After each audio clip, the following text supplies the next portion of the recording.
हम यहाँ पर इकट्ठा हुए क्योंकि हम मानते हैं, हम है टीम भारत। हम सब इकट्ठा एक साथ हुए सोशल मीडिया पर जब हम एथेनॉल के खिलाफ, एथेनॉल 20 के खिलाफ हमें पता चला कि जो देश में चल रहा है गलत चल रहा है।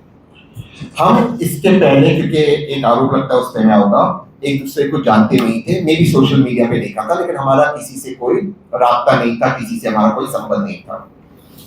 धीरे धीरे एक होकर हमने ये एक ग्रुप बनाया, टीम भारत, जिसमें हमने लास्ट वीक प्रोटेस्ट भी किया, पर एक महीने से हमने ये मुहिम चालू की एथेनॉल 20 के खिलाफ।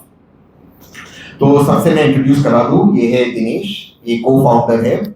ये है विशाल जैन जी, ये है नचिकेत, और ये है शंकर राम जी।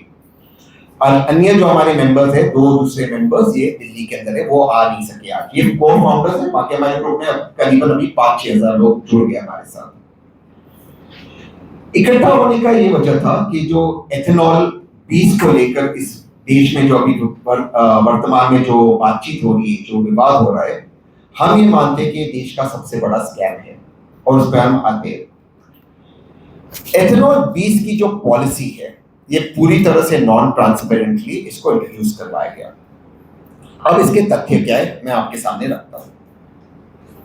सबसे पहले एक चीज को क्लैरिफाई कर दो, हम एथेनॉल 20 के खिलाफ नहीं है, बिल्कुल इसके खिलाफ नहीं है। अगर गडकरी साहब चाहे या हरदीप पुरी जी चाहे, एथेनॉल 20 के बाद एथेनॉल 25 लाए, 30 लाए, 100 लाए, आइंस्टाइन बनते एथेनॉल 200 लाए, हवा में उड़ने वाली बस बनाए, पानी पे चलने वाली गाड़ी बनाए, हम उसके खिलाफ नहीं है। लेकिन उसके लिए 360 डिग्री इंफ्रास्ट्रक्चर बनाए, सबसे पहला, जो एथेनॉल 20 के लिए नहीं बनाया गया था। दूसरी चीज, दस्तावेज सार्वजनिक करें। तीसरी चीज जो है, एथेनॉल 10 गाड़ियों के लिए एथेनॉल 10 उपलब्ध कराए तब तक जब तक ये गाड़ी फेज आउट ना हो। एथेनॉल की पॉलिसी अटल बिहारी वाजपेयी जी ने इसकी कल्पना की, मनमोहन सिंह जी ने इसको नोटिफाई किया, और मोदी जी ने इसको आगे ले गए। यहां तक कोई दिक्कत नहीं है। दिक्कत यहां है जब इस पॉलिसी को प्रीपोन किया गया बिना 360 डिग्री इंफ्रास्ट्रक्चर। जो एआरआई की रिपोर्ट है, सीएम की रिपोर्ट है, नीति आयोग की सरकार की स्वयं की रिपोर्ट है, वो ये कहता है कि एथेनॉल 20 का जो कार्यक्रम है 2030 से लागू होना चाहिए था। ये इसलिए 2030 तक लागू होना चाहिए था क्योंकि 80 से 90% गाड़ियां आज भी वर्तमान में इस देश में एथेनॉल 10 कंप्लाइंट है, एथेनॉल 20 कंप्लाइंट नहीं है। ये जो दस्तावेज है, ये सार्वजनिक नहीं है। अगर एथेनॉल 20 पॉलिसी आपके हित में है, हमारे हित में है, तो मैं आज एक सवाल इस मंच से पूछता हूं कि आप पत्रकार बंधुओं के सामने पॉलिसी के सारे दस्तावेज सार्वजनिक क्यों नहीं करते? ये आप ही के हित में ना, क्या आप लोगों में क्षमता नहीं है पॉलिसी पढ़ने के लिए? हमने फिर आरटीआई डाला नचिकेता में, एआरआई की रिपोर्ट के लिए, सीएम की रिपोर्ट के लिए, जो रिपोर्ट से हमारे हित में है। ये रिपोर्ट सार्वजनिक नहीं करते, इसके आरटीआई को रिजेक्ट कर दिया, और इसके ऊपर ये आरटीआई की कॉपी है, इसको रिजेक्ट कर दिया, और इसके ऊपर एफआईआर कर दिया। क्या वो उस पर हम आते, तो इस पे एफआईआर कर दिया और उसके आरटीआई की रिपोर्ट को रिजेक्ट कर दिया। मैं फिर से कहता हूं, एथेनॉल 20 की पॉलिसी अगर हमारे हित में है, जो रिपोर्ट की वजह से एथेनॉल 20 पॉलिसी लागू की गई, वो सार्वजनिक क्यों नहीं है? जो सिर्फ सार्वजनिक है, नीति आयोग की रिपोर्ट ये कहती है 2030 से लागू होना चाहिए। सरकार हमें काउंटर करते ये कहते हैं कि एथेनॉल 10 गाड़ी में एथेनॉल 20 पेट्रोल चलता है। मैं उतना जानकार नहीं हूं, इतना सरकार की तरफ विद्वान नहीं हूं गडकरी जी और हरदीप पुरी जी जैसा, लेकिन मेरा बहुत सिंपल प्रश्न है, अगर एथेनॉल 10 गाड़ी में एथेनॉल 20 पेट्रोल चलता था साहब, तो आपने एथेनॉल 10 गाड़ी को अपग्रेड क्यों कराया? उसका सर्टिफिकेशन क्यों करवाया? क्यों उन्हीं की गाड़ी के इंस्ट्रक्शन मैनुअल्स में कहा जाता है कि आप एथेनॉल 10 से अधिक पेट्रोल नहीं डाल सकते? ये सवाल का जवाब सरकार देती नहीं है।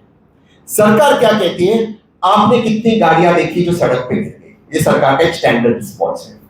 इससे बड़ा मूर्ख सवाल मैंने आज तक नहीं देखा। उसका मैं आपको छोटा सा उदाहरण दे देता हूं। मान लीजिए किसी ने आपको कहा कि आपको शराब नहीं लेना चाहिए, जो नितिन गडकरी जी की फैक्ट्री में बनती है, नहीं लेना चाहिए, लेकिन आप रोज एक पैक पीते हो या एक ग्लास वाइन लेते हो, धीरे धीरे आप 2 पैक पीते हो, धीरे धीरे आप 2 ग्लास वाइन लेते हो, धीरे धीरे आप 1 बोतल शराब पीते हो।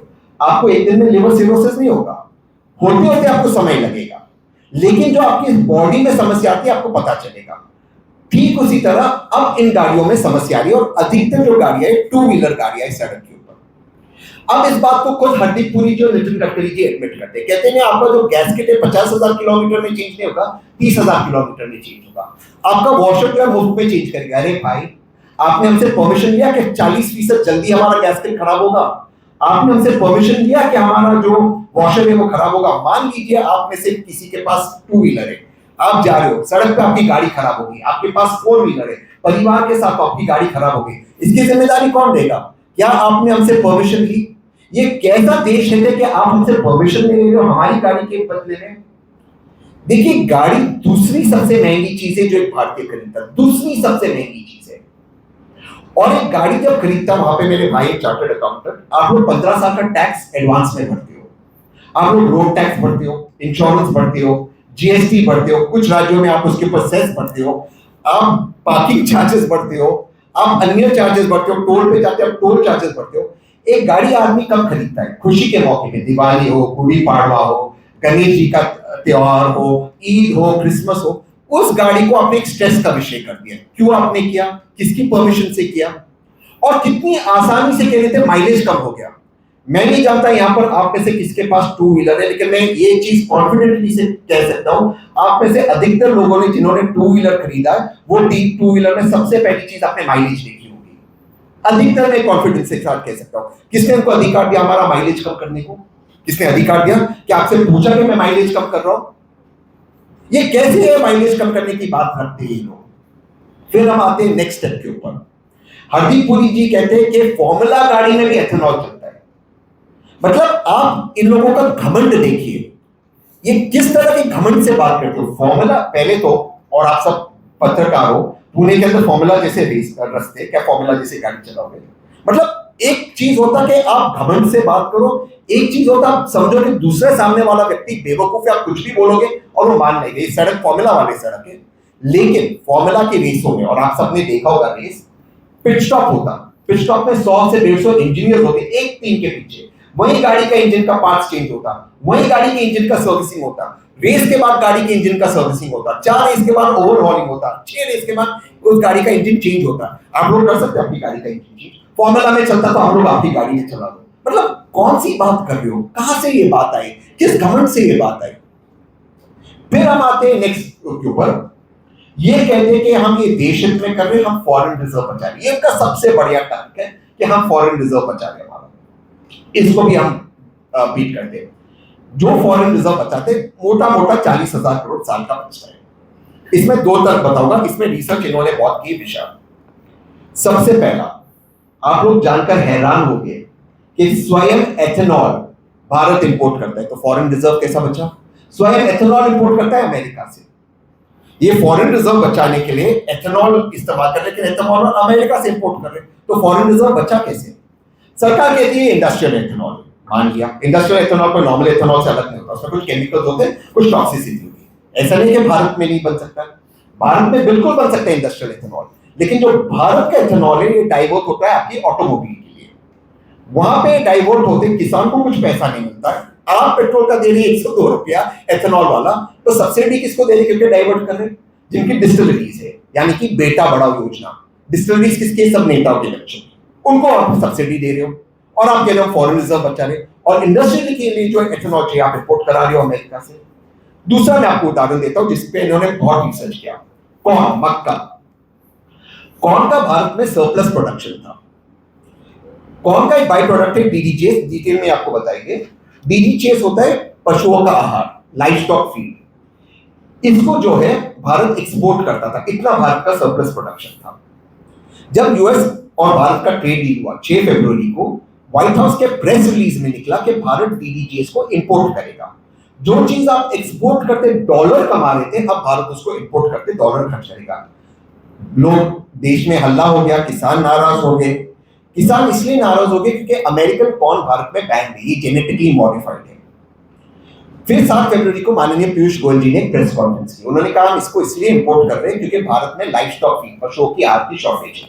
क्यों शॉर्टेज है? जब हमने रिसर्च किया, इन्होंने इसका आरटीआई डाला, ये 45% कॉर्न भारत ने एथेनॉल में डाइवर्ट किया। तो क्या आपने फूड सिक्योरिटी के बारे में सोचा? आप सारा कॉर्न अगर वहां डाइवर्ट करोगे तो पशुओं के आहार का दाम बढ़ेगा क्योंकि आप इंपोर्ट कर रहे हो अमेरिका से। आपने फूड सिक्योरिटी के बारे में सोचा? चावल का भी सेम स्टोरी है। आप चावल को डाइवर्ट कर रहे हो फूड सिक्योरिटी के अंदर। मान लेते सारे किसान चावल, गन्ने और कॉर्न के अंदर आ गए, तो सब्जी कौन उगाएगा, वेजिटेबल्स कौन उगाएगा? वेजिटेबल इंपोर्ट का बिल देखियो कितना बड़ा है पिछले 2 साल के अंदर। फिर वहीं पर आपका डॉलर खर्च हो रहा है, कोई फॉरेन रिजर्व नहीं बच रहा, इसीलिए दस्तावेज सार्वजनिक नहीं कर रहे। ये एक बताते कि 40,000 करोड़ बच रहा है, बाकी कितना सामने खर्च हो रहा है ये नहीं बता रहे ये लोग, और इसमें जवाब नहीं दे रहे।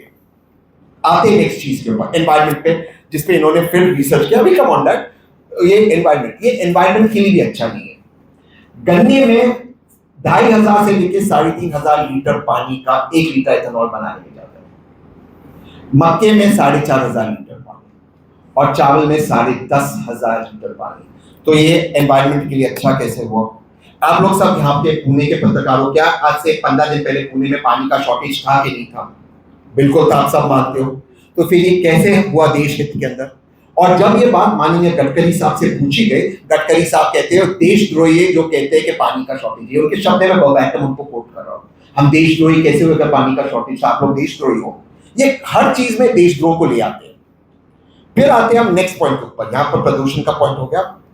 अब आते हैं नेक्स्ट पॉइंट के ऊपर, क्या एथेनॉल से हमारा पैसा बचता है? आप लोग जानकर आश्चर्यचकित हो गए, इस पे रिसर्च इसने किया दिनेश ने।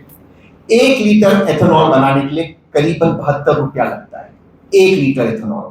और वर्तमान में 1 लीटर पेट्रोल पूरा रिफाइन होकर भारत को मिलता है 52 से 60 रुपए के बीच में। ठीक है, पेट्रोल के दाम फ्लक्चुएट होते कच्चे तेल के सिचुएशन पर। आज में वर्तमान में आज का दाम है करीबन 52 रुपए, एथेनॉल का दाम है 72 रुपए। तो भाई आप 72 रुपए का एथेनॉल क्यों ठूस रहे हो हमारी गाड़ी में, जब तेल कच्चा तेल सस्ता है? इसका आपको और एक प्रमाण देता हूं। जो मुल्क हमसे पेट्रोल खरीदते हैं, भूटान हो गया, नेपाल हो गया, श्रीलंका हो गया, इसके पास डेटा है, इसके पास भी डेटा है, जो मुल्क हमसे पेट्रोल खरीदते हैं, एथेनॉल नहीं मिलाते, वो हमसे सस्ते में पेट्रोल बेचते हैं। वो हमसे पेट्रोल खरीदते हैं, सस्ते में बेचते हैं, हम एथेनॉल ठूसते महंगे में बेच रहे हैं। क्यों? अगर एथेनॉल 72 रुपए का है, पेट्रोल 52 रुपए का है, किसान को मिल रहा है 3 रुपया 50 पैसा 1 किलो गन्ने का एथेनॉल के पीछे, आपको पेट्रोल मिल रहा है 102 रुपए में, तो पैसा कौन कमा रहा? सब्सिडी जा रही है बेटा बढ़ाओ योजना में डिजिटल फीस को। ये कैसा देश है? उनको पैसे मिल रहे हैं, उनको सब्सिडी मिल रही है, आपको एथेनॉल 102 रुपए में मिल रहा है, एथेनॉल वाला पेट्रोल। फिर इसमें और एक बात आती है, टैक्स की बात। जब आप पेट्रोल भरते हो, आप केंद्र सरकार को भी टैक्स भरते हो, राज्य सरकार को भी टैक्स भरते हो। भाई जब आप टैक्स भरते हो, आप टैक्स क्यों भरते हो? सरकार क्यों टैक्स लेती है? इस पे इसने रिसर्च किया है, टैक्स क्यों लेती है? कहती है भाई हम कच्चे तेल को इंपोर्ट करते हैं, करीबन स्टेट गवर्नमेंट 25 रुपया, अलग अलग स्टेट गवर्नमेंट का अलग होता और राज्य सरकार का अलग होता। तो ये पेट्रोल आपको 52 रुपए का मिलता है, स्टेट गवर्नमेंट 25 और केंद्र सरकार का 25-30 रुपया पकड़ लो, इतना टैक्स होता है, इसलिए 102 रुपए है। तो आप क्यों लेते हो टैक्स? आप टैक्स लेते हो क्योंकि आपने इसको इंपोर्ट किया है। तो एथेनॉल तो आप देश में बनाते हो, उसके ऊपर क्यों टैक्स लेते हैं? अगर 102 रुपए का पेट्रोल है, 20% उसमें एथेनॉल है ना, उस पर आप क्यों टैक्स ले रहे हो? उस पर क्यों कमा रहे हो आप टैक्स? जबकि उस पे जीएसटी 5% कर, जबकि उस पे जीएसटी 5% है, तो आप वो नहीं ले रहे हो, वहां पे आप टैक्स ले रहे हो। क्यों क्यों इन लोगों से आप टैक्स ले रहे हो? आप इनकी चालाकी समझो। फिर भी तो ये योजना किसके? इनके बच्चों का भला हो रहा है। अब आते हैं हम नेक्स्ट पॉइंट के ऊपर, एथेनॉल की डेंसिटी पेट्रोल से एनर्जी एंड एथेनॉल की एनर्जी पेट्रोल से कम है, इसलिए एथेनॉल कम एवरेज देता है पेट्रोल के मुकाबले। इस पे डिटेल में बात करेंगे। अगर कम एवरेज देता है, मान लो आपको एक जगह से दूसरी जगह इतना पेट्रोल का प्रयोग होता है, 1 लीटर पेट्रोल का प्रयोग हो रहा है, अब उस पेट्रोल में आप 20% एथेनॉल डाल दो, जिसके कारण आपका एवरेज कम हो रहा है। आप वो जो 80% पेट्रोल इस्तेमाल कर रहे हो वो भी 1 लीटर से ज्यादा है, उसके सारे कैलकुलेशन से। तो वो कैलकुलेशन आप सार्वजनिक क्यों नहीं कर रहे? क्योंकि एथेनॉल की डेंसिटी कम है। इसीलिए जब नितिन गडकरी साहब ने E85 गाड़ी लॉन्च की, फैनफेट से E85 पेट्रोल उन्होंने लॉन्च किया, पेट्रोल पंप लॉन्च किया। एक तो पहले समझ में नहीं आता नितिन गडकरी साहब क्यों करते, पेट्रोलियम मिनिस्टर हरदीप पुरी। खैर, जब उन्होंने लॉन्च किया 3 ही गाड़ी बिकी। 3 गाड़ी क्यों बिकी? और ये सार्वजनिक, आप डेटा को फैक्ट चेक करना, क्योंकि वो गाड़ी, फ्लेक्स की गाड़ी, नॉर्मल गाड़ी से 2 लाख रुपया ज्यादा महंगा है। एवरेज इतना कम है, प्योर पेट्रोल में ज्यादा एवरेज मिलता है। तो जब गाड़ी 2 लाख महंगा है, एवरेज कम मिलता है, पेट्रोल के दाम खाली 8 या 10% कम है उस पेट्रोल के, तो आपको रिकवर करने को 12-15 साल लगता है उस गाड़ी के पीछे। तो कौन वो गाड़ी खरीदेगा? मैं यही कह रहा हूं, हम एथेनॉल 20 के खिलाफ नहीं है, हम 3 या 4 डिमांड रख रहे हैं सरकार के सामने। सबसे पहली डिमांड एथेनॉल शून्य पेट्रोल, जो बिना एथेनॉल का पेट्रोल है, जो वर्तमान में 165 से 170 रुपया प्रति लीटर मिल रहा है, उसके दाम कम कीजिए। जो मुल्क हमसे खरीद रहे हैं वो ज्यादा सस्ते में बेचे, उसके दाम आप कम कीजिए। दूसरा, जिन गाड़ियों में एथेनॉल 10 पेट्रोल चलता है उनके लिए एथेनॉल 10 पेट्रोल कराए जब तक वो फेज आउट नहीं हो। तीसरा, एथेनॉल 20 पेट्रोल के आप 20% डिस्काउंट दीजिए। आप 20% उसमें एथेनॉल पूछ रहे हो ना, तो आप 20% डिस्काउंट दीजिए। चौथा, एथेनॉल 20 पॉलिसी के सारे दस्तावेज आप सार्वजनिक कीजिए।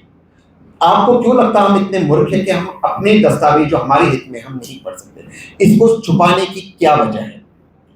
और पांचवा हमारा है कि आप कुछ भी आगे रोल आउट करो, E25, E30, E80, E100, उसके लिए 360 डिग्री इंफ्रास्ट्रक्चर बनाओ ताकि इस तरह की दिक्कत या किल्लत ना हो। लास्ट, जो कॉन्फ्लिक्ट ऑफ इंटरेस्ट है नितिन गडकरी जी का, आज हम मानते हैं नितिन गडकरी जी पुणे में आ रहे हैं, कई प्रोजेक्ट्स को इनॉग्रेट कर रहे हैं, ये कॉन्फ्लिक्ट ऑफ इंटरेस्ट है। उनके बेटे का एथेनॉल का धंधा कॉन्फ्लिक्ट ऑफ इंटरेस्ट है, वो एथेनॉल पॉलिसी चला रहे हैं, उनके बेटे का धंधा एक कॉन्फ्लिक्ट ऑफ इंटरेस्ट है। वो कहते हैं केवल 0.07% मेरे बेटे का धंधा है। सारे आंकड़े बता देंगे उनके बेटे का बिजनेस कितना पिछले 1 साल में बढ़ा है, लेकिन हम उस पर भी नहीं जाते, उनकी बात को सत्यता से मानते हैं। 0.07% यानी कि सालाना 100 करोड़ रुपया टर्नओवर हो गया। आप में से किसका 100 करोड़ का टर्नओवर है? और नितिन गडकरी साहब, जो आप सब महाराष्ट्र से हैं, आप जानते मीडियम घर से आज वो नेता बने, उनके लिए 100 करोड़ बहुत छोटी चीज होती, केवल 100 करोड़ का टर्नओवर हो गया।